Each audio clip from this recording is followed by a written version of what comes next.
Hi everybody, today we'll talk about how to fix or how to solve the problem of rotate on Roblox. To know how to fix or how to solve rotate on Roblox app, you should just go to settings as you see and you can click.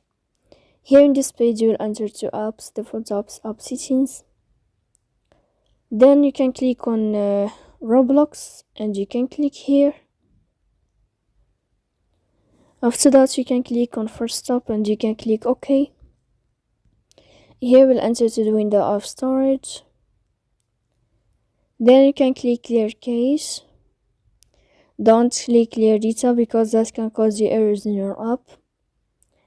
In the end, you can turn on your airplane mode and you can wait a moment to turn off your airplane mode again.